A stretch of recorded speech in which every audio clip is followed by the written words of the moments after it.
Hello and welcome to EDFL TV for another week. My name's Adem Saricaoglu, filling in for Matty Pilios this week on EDFL TV. But our special guest is the reigning Premiership coach in Premier Division, Anthony Rock from Greenvale. Anthony, welcome. Thanks, Adam. Pleasure to be here. And I see Matty Pilios has given me the invite, but he hasn't rolled up. So I don't know what you're up to, Matt, but once again, thank you for the offer and the invite to come on EDFL television. Watch it weekly. It's a good program and very informative. He's a busy man, Matty Pilios, but we're here in your Moonee Ponds office here for Accelerate. Tell me a bit about sort of what you guys do here. Well, basically, we're an organisation that primarily designed to fill the development gaps in the AFL industry, in time transfer to other sporting codes.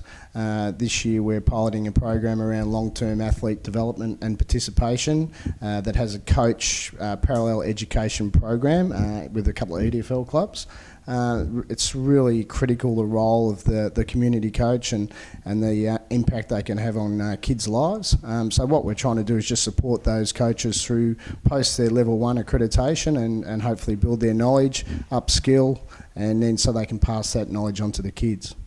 That's your day job, of course, but we also know that you're very busy down at Greenvale this year, just going nicely on top of the ladder, just a slightly better percentage in Aberfeldy at the moment. I think you've won a couple in a row as well, so how is everything just travelling this year so far for you guys? Yeah, look, I think whilst we're on top of the ladder, that's pleasing at this point in time of the year. I was talking to Daniel Magnan on the weekend, and my little boy plays at Aberfeldy under 10s, and this is his first year, so he just mentioned to me in the rooms, because he had a word to the kids before the game, and he said, you're back on top. And I said, well, it really doesn't matter. I mean, they're hard enough to, whilst it's pleasing to be on top of the ladder or second in the position we're in, grand finals are very hard to get into, let alone win. And so, look, we're far from settled at this point in time of the year. And like Aberfeldy, we've got to continue to play well and try and put our best team out in the park every week. And unfortunately, we played well. We've played a couple of good four-quarter effort games over the year.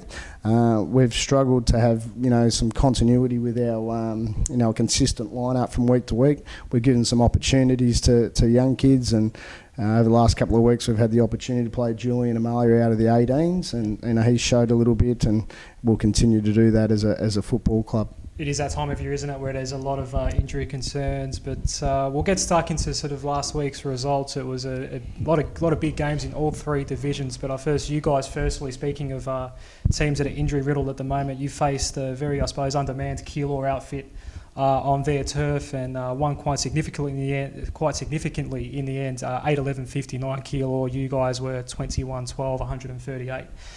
Sort of what was your read on how the boys did go on Saturday, but I suppose as well just your read on Keilor, because it's the second time you've met them now this year, and it was a much closer game, much more, I suppose, intense game over at your grounds earlier in the year.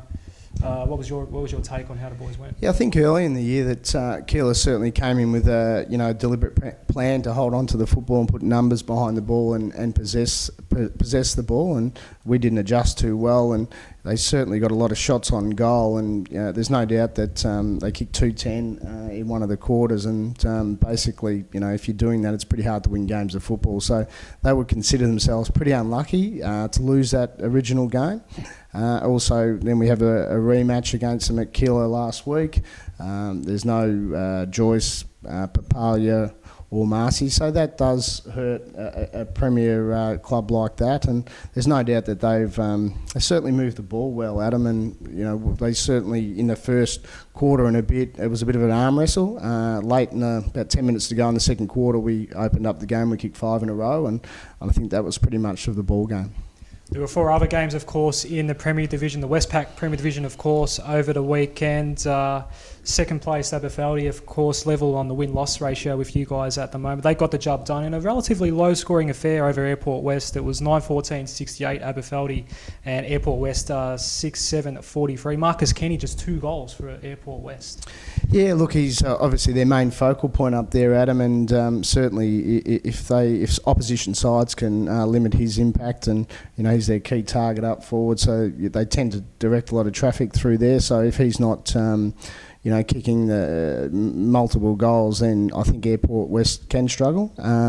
So I think that they probably need to look at their spread of goal kickers and try and find some other avenues towards goal. They have been good this year, though, haven't they? Since coming up from Division 1 last year, they've been quite competitive. They've won a couple of games that perhaps weren't tipped to win, but they've been okay, Airport West. Oh, absolutely. They've been, really solid. I think Adam Contessa has certainly, came up to Premier Division and with a deliberate plan, and they've recruited some quality talent. And Daniel Harris obviously played last year in their premiership.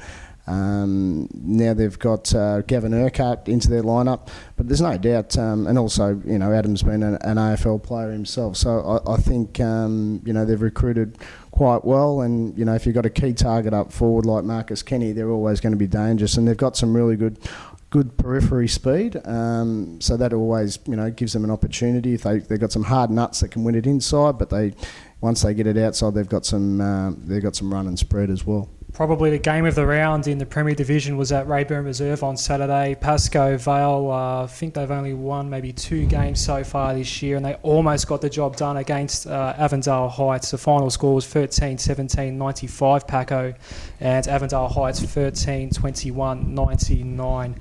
Paco did come home very hard in the last quarter, though. I think the margin was about 5 goals at three-quarter time, but kicked 4 unanswered goals in the last quarter and almost snatched it in the end. Yeah, look, Pascoe Vale obviously would probably disappointed in their year, but they've certainly lost a lot of players, and it's been well documented that their former coach and Dennis Bice has come back to Greenvale to play, and I know that that certainly would have hurt, I suppose, the top end in leadership and hardness around the ball. But they're a dangerous side, and on any given day that they're capable. So I just think that probably another year under Steve Paxman, I think that they'll climb back up the ladder. Yep, certainly hope Paco can get the ball rolling sooner or later. Strathmore also got another win over the weekend, 16-12, 108, defeating Essendon Doodles Stars, 13-11, 89. Digby Morrell playing his first game of the year for Strathmore and kicked a lazy 6. He did. I see that. He must be a bit of a closet trainer, Digby Morrell, because not to play for a fair while and come out and kick 6 goals, particularly against Doodle Stars, who are a good running side and can on any given day win matches that you don't expect them to win, and they're a well coached, young, enthusiastic side, and to do that, and particularly in your first game, Digby, I think it's a pretty good effort, mate. Just finally as well, the final game of the Premier Division this weekend was Marby Park, and they got the job done pretty easily against Oak Park. It was 32-20, 212 Maribyrnong Park, if you can believe that.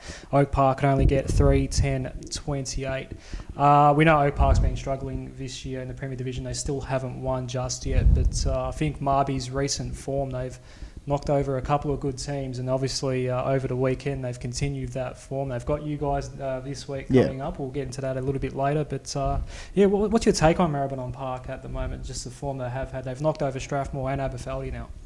Oh, look, I think they've lost some talent out of their club, so they probably a lot of people would have had them in a rebuild phase. Brodie Holland's certainly got some young talent, and I see Jack Solomon's come back into the side from St Bernard's. I think 6 on the weekend as well. Kicked 6 on the weekend. I think he kicked 5 the week before. So he's a dangerous key target up forward, along with Anthony, and it's Musiska, who's kicked 7 on the weekend. So I think if they've got some really good running players as well, and they've got some hard nuts. So they've got a really good blend, and I suppose us playing them this week is going to be a great test for us. And there's no doubt that Greenvale and Maribyrnong Park have a great rivalry, and we look forward to the challenge. And they're clearly the informed team of the competition.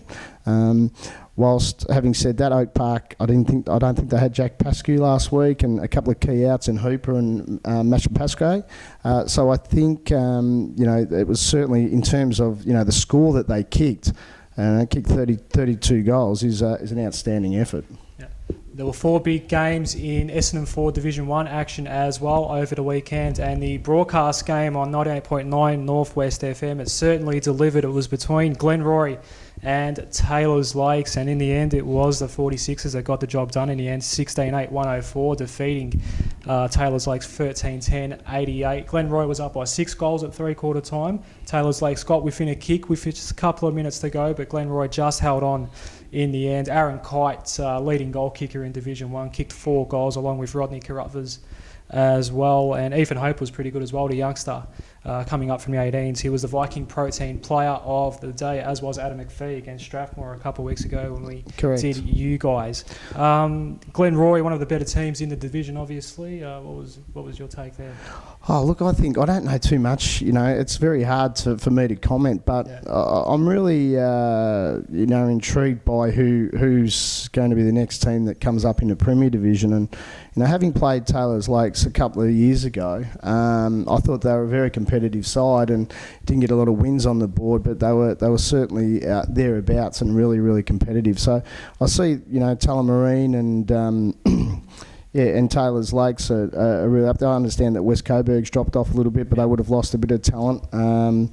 Scott Granger's obviously out of the side now, so I think also Northern Saints are a really big threat this year with the Nat Caruso and Fort Caruso coming back from South Australia to play, and so they should.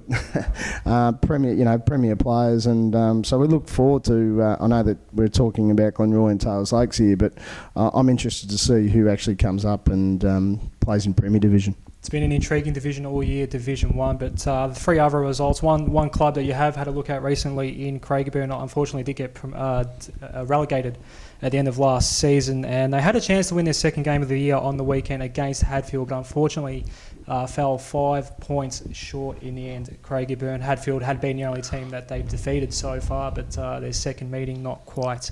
Again, you have had a look at Craigieburn last year. Obviously, they're not that far away from Greenvale geographically. So I know they've had a lot of players sort of leaving at the end of last season, but it is, I suppose, just a little bit disappointing just how they have travelled this year. But Oh, look, I think there's enormous scope for improvement at Craigieburn. As you said, that's geographically close to Greenvale. It's a growth corridor, and I think that internally, if they can get their junior development strategy along with their senior group together and build the club up from scratch again, and I got no doubt that that they've got the right personnel at the club to actually do that.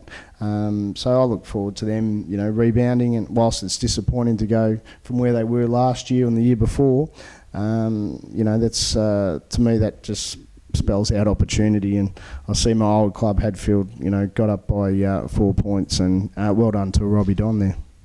Certainly it was a good win for the Hawks, but one team that you might be meeting next year in Tullamarine, they're on top of the ladder in Division 1 at the moment. They'll push hard by West Coburg on Saturday, but in the end they did get the job done. They're up by 39 points at half time, at three-quarter time, Tullamarine, but West Coburg did come home very hard. In the end it was a 17-point win for Tullamarine, and the final game of Division 1 last weekend was, of course, Northern Saints. They got the job done pretty easily in the end, 29-29, if you can believe that. They cracked a double ton against West Meadows, who could only... Well, they did kick okay, 17-3, 105, a very, very high-scoring game between Northern Saints and West Meadows. Yeah, not much defence going on there, Northern Saints or West Meadows, but certainly I think from a spectator's point of view it would have been nice and handy to go to a game of football, particularly local football, and watch a high-scoring game like that. Despite what the margin suggests, apparently it was a very entertaining game of football, and again the Caruso brothers just absolutely dominating. That's the mail that I've been hearing from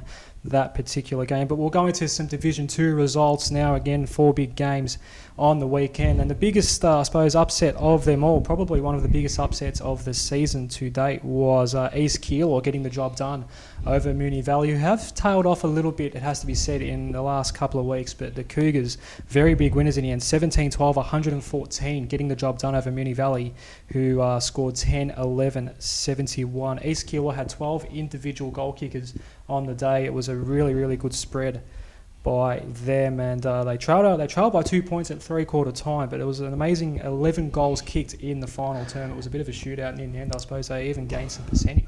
I think any time that you can get a spread of goal kickers like that, you're certainly a chance to win games of football. Moonee Valley have dropped 2 out of their last 3. After being up and about early, I think they'd be really disappointed with where they're at. Clearly, Hillside is still the standout team. I think Roxburgh Park are young and developing, and I think they're a really well coached and drilled side. So, look for them, and obviously Keilor Park and East Keilor are looking to battle out the fourth spot. Coburg Districts, they've had not a bad year under the coach Ron Rooney, and they're aiming to finish third, but I think they kicked themselves out of it last week. Going into the round, of course, that was the game at around Coburg Districts at Roxburgh Park, who again have been one of those surprise packets of the year, the Maggies, and they got the job done in the end, 13-7-85 over Coburg Districts, 8-20-68. You mentioned Keilor's inaccurate kicking from earlier in the year. That wasn't, considering Roxburgh Park kicked 13-7, relatively accurate. I suppose Coburg Districts did kick themselves out of that one. Yeah, look, it's, you've got to goals, win grand finals and win matches and all that sort of stuff. And, you've got to put them through the sticks when you get their opportunity. And unfortunately, it doesn't matter if you don't kick enough goals, you can't win, matches.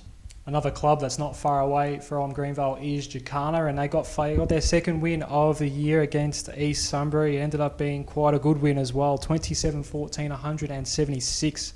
Jacana were East Sunbury 6-8-44. Adam Goff, a lazy 10.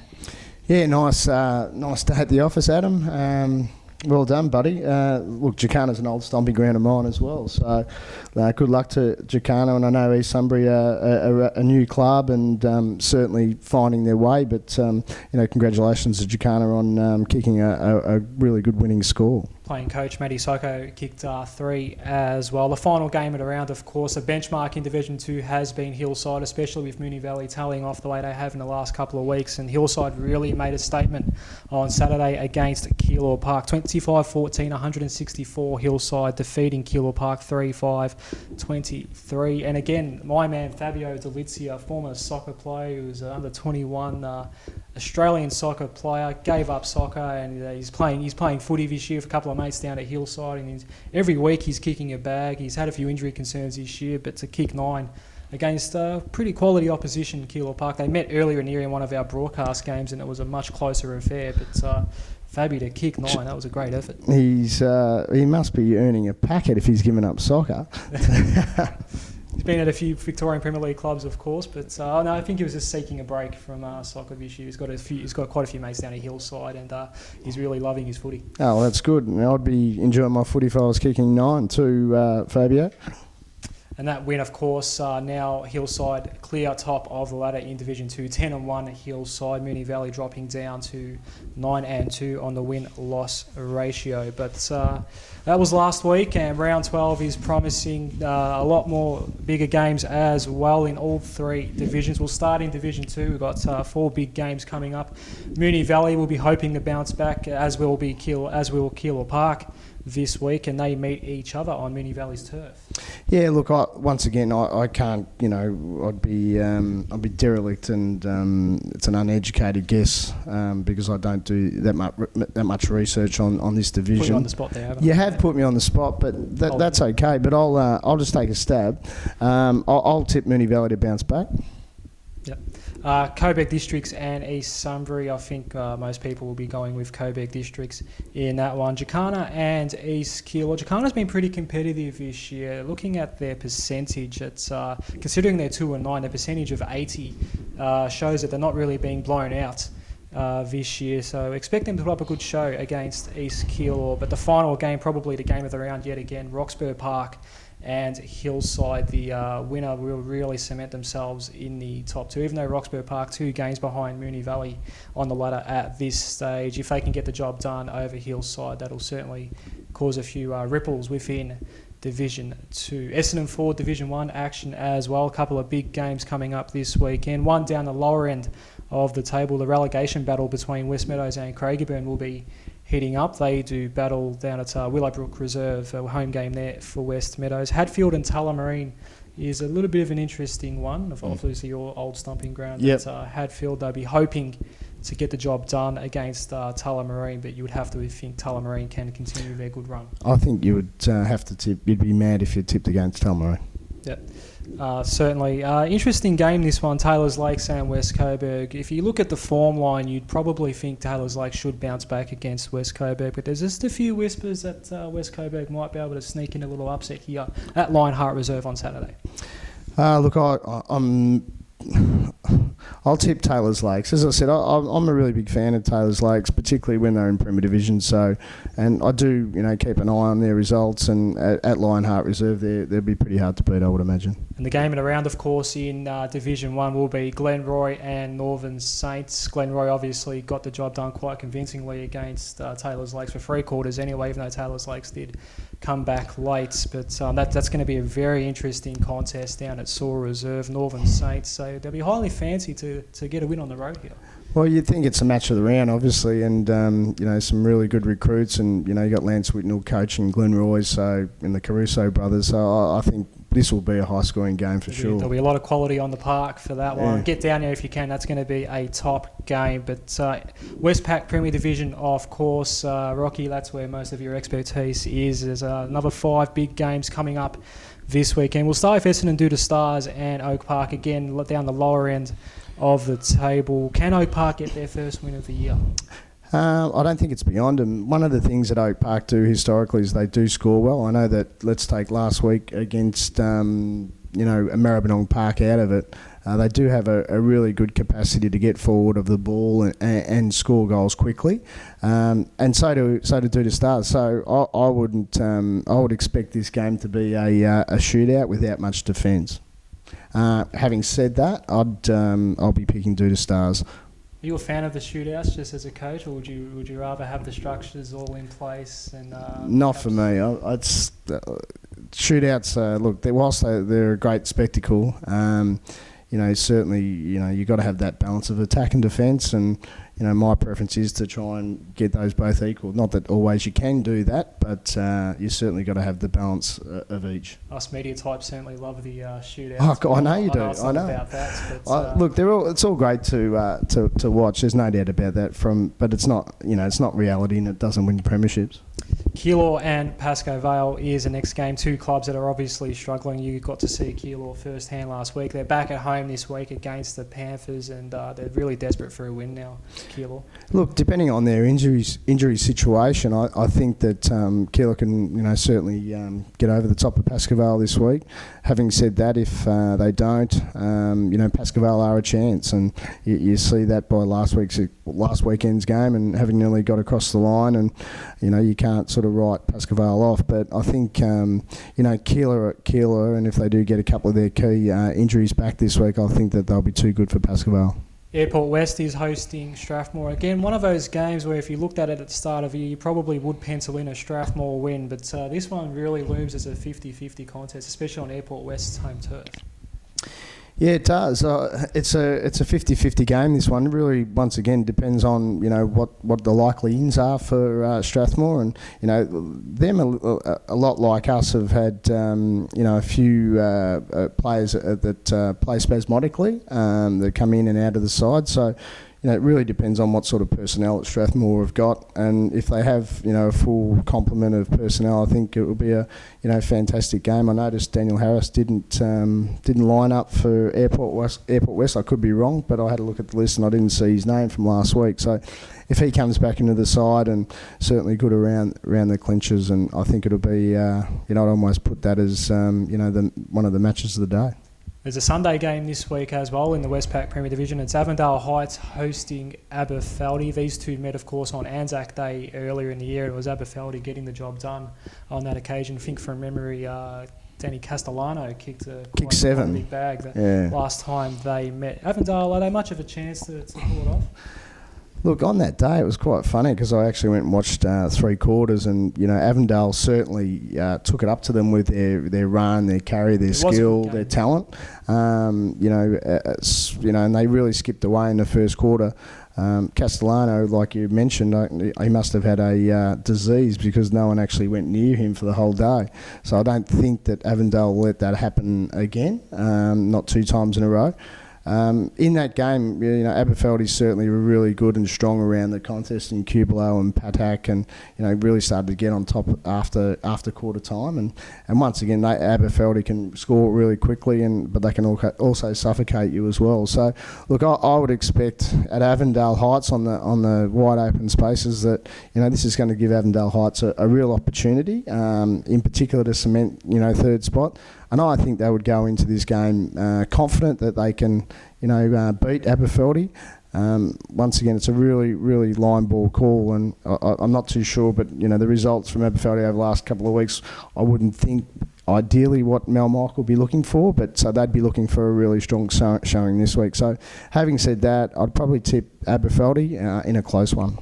They're 4 big games in Premier Division, but none of them are bigger than this one. It is your mob, Greenvale, up against Maribyrnong Park on Saturday. It is going to be the 98.9 Northwest FM EDFL match of the day, so tune in between 2 to 5 to hear the call of that one. This is looming as a really important contest now that's probably going to shape the top 4. Maribyrnong Park, we know how great their form has been.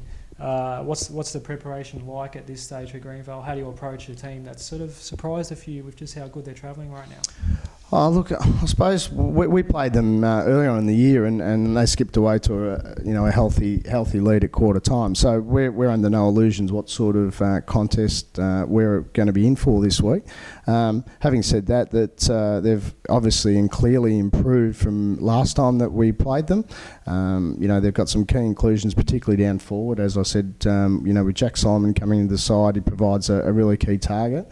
John Anthony floating in and chiming in, but he's played forward and back this year, and he's played multiple roles, and so they've got a really good balance at the moment of inside ball winning ability, outside run, and key forwards that can actually kick a score. So that's been evident in their last 3 to 5 weeks, and we're certainly looking forward to the contest.